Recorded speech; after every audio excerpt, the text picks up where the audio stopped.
পড়াশোনা করলে টাকা আসে না, পড়ালেখা করলে সম্মান বাড়ে। ২০০ বছর আগেও টাকা ছিল না, কিন্তু পড়ালেখা ছিল। পড়াশোনার মাধ্যমে জ্ঞানের পরিসীমা বৃদ্ধি পায়। পৃথিবী সৃষ্টির আগে থেকেই এই পড়ালেখা ছিল,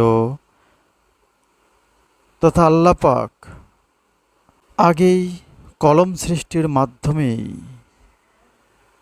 দুনিয়ার সূচনা করেছিলেন এবং লাউহে মাহফুজে তিনি এই দুনিয়া সৃষ্টির আগেই কোরআন লিপিবদ্ধ করেছিলেন।